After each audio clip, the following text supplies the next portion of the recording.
Assalamualaikum warahmatullahi wabarakatuh. Nama saya Hendra, sarjana pendidikan. Saya selaku guru di SD Negeri 02 Pemulutan. Baiklah, di sini saya akan memberikan berbagi praktik dari apa yang saya lakukan tentang deep learning pembelajaran mendalam. Adapun yang pertama itu ialah situasi. Situasi yang saya hadapi selama mempraktikkan kegiatan ini. Yang kedua yaitu tantangan.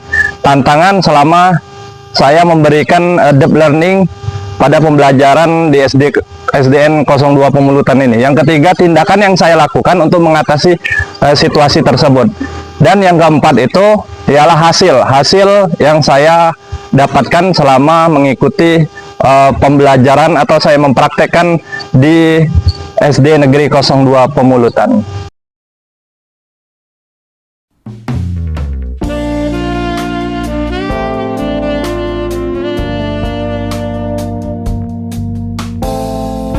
Keyakinan sebagai pendidik. Sebagai pendidik, saya meyakini bahwa pembelajaran sejati tidak berhenti pada penyampaian pengetahuan saja, melainkan merupakan proses mendalam yang menumbuhkan pemahaman, rasa ingin tahu, dan nilai-nilai kemanusiaan dalam diri murid. Guru berperan sebagai fasilitator yang menciptakan suasana belajar yang aktif, kolaboratif, serta bermakna, sehingga setiap murid dapat belajar dengan penuh semangat dan kegembiraan. Melalui praktik baik ini, saya semakin menyadari bahwa mengajar adalah proses belajar yang tak pernah berhenti. Setiap refleksi membawa saya pada pemahaman baru tentang bagaimana menciptakan pengalaman belajar yang berpusat pada murid, pembelajaran yang menggugah rasa, pikiran, dan kemauan mereka untuk terus tumbuh.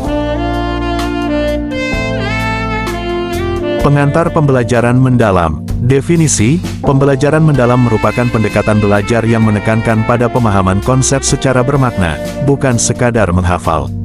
Proses, dalam pembelajaran mendalam, murid diajak untuk menghubungkan pengetahuan baru dengan pengalaman atau pengetahuan yang sudah dimiliki, menganalisis masalah, serta mampu menjelaskan kembali dengan kata-kata sendiri.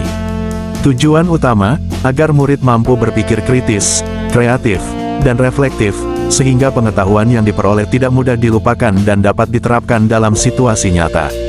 Pembelajaran tidak hanya fokus pada jawaban yang benar, tetapi pada proses memahami mengapa dan bagaimana sebuah konsep itu berlaku.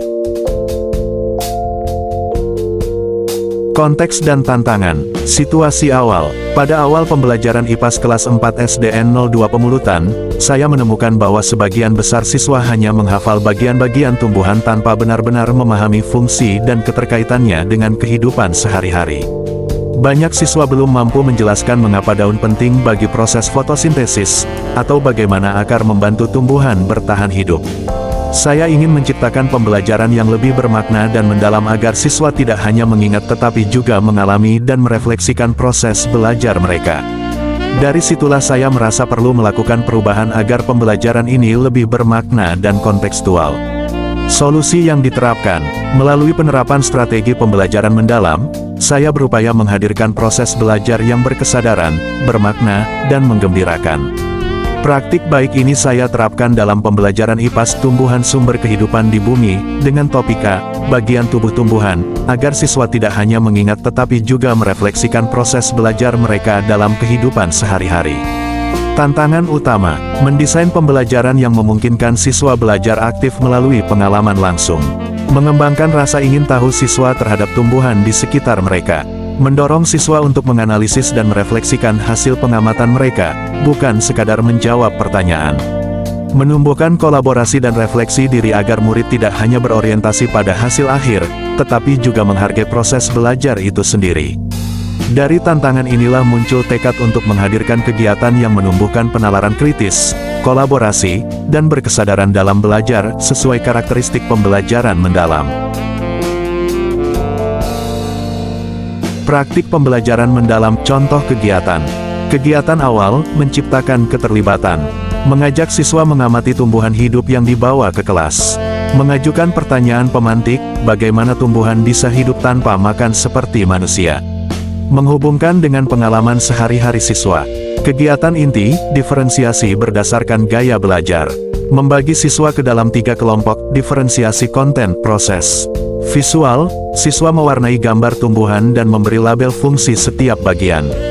Auditory, menonton video pendek tentang proses fotosintesis, lalu berdiskusi dalam kelompok kecil. Kinestetik, siswa mengamati langsung tumbuhan di halaman sekolah, mencatat bagian dan fungsinya dalam tabel observasi. Siswa kemudian mempresentasikan hasil pengamatan dan saling memberikan umpan balik. Kegiatan penutup refleksi dan penguatan. Siswa menulis jurnal refleksi singkat tentang hal baru yang mereka pelajari dan bagaimana cara tumbuhan mempertahankan hidupnya. Guru memberi umpan balik formatif untuk memperkuat pemahaman konsep.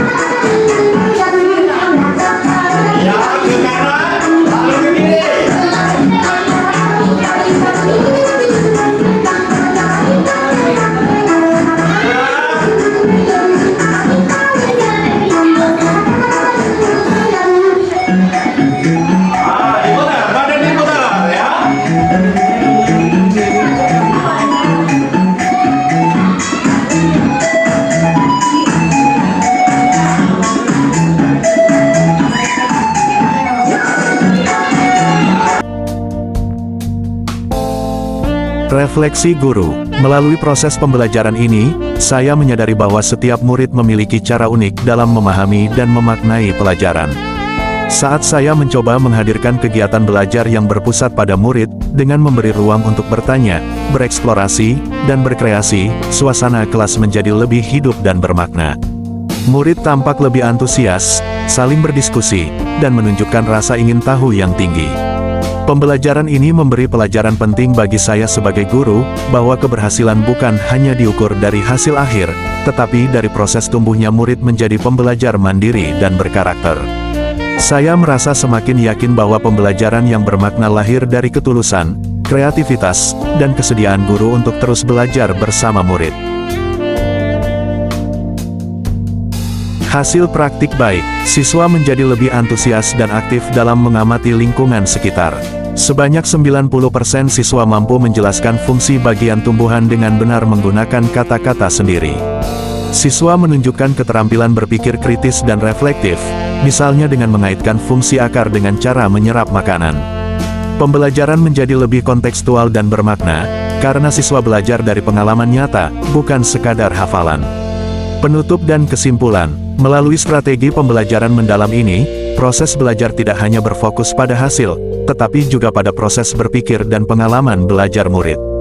Anak-anak belajar melihat, menalar, dan berkarya. Pembelajaran sejati terjadi ketika murid merasa terlibat, ketika mereka tertawa, bertanya, mencoba, dan menemukan sendiri jawaban dari rasa ingin tahunya. Dalam setiap kegiatan belajar, saya ingin mereka tidak hanya memahami konsep, tetapi juga merasakan kebahagiaan saat belajar dan bangga pada hasil karyanya. Pengimbasan ke komunitas belajar Sekolah Dasar Negeri 02 Pemulutan menjadi langkah penting agar semangat perubahan tidak berhenti di satu kelas, tetapi menyebar dan mengakar menjadi budaya belajar bersama. Pemahaman mendalam dengan cakupan materi sempit. Nah, selanjutnya tidak hanya kejar tayang, artinya materi yang kita sampaikan ke anak itu tidak selalu banyak, ya. Maksudnya tidak dikejar oleh materi. Jadi tidak hanya kejar tayang, tidak formalitas, lebih ke kualitatif ketimbang kuantitatif. Selanjutnya, deep learning bukan kurikulum. Nah, benar yang disampaikan oleh Pak Sukri tadi. Deep learning itu pembelajaran mendalam itu bukan kurikulum, bukan. Itu melainkan pendekatannya, pendekatan pembelajaran. Nah, Sampai di sini dulu yang bisa kami sampaikan. Terima kasih telah menyaksikan dan sampai jumpa.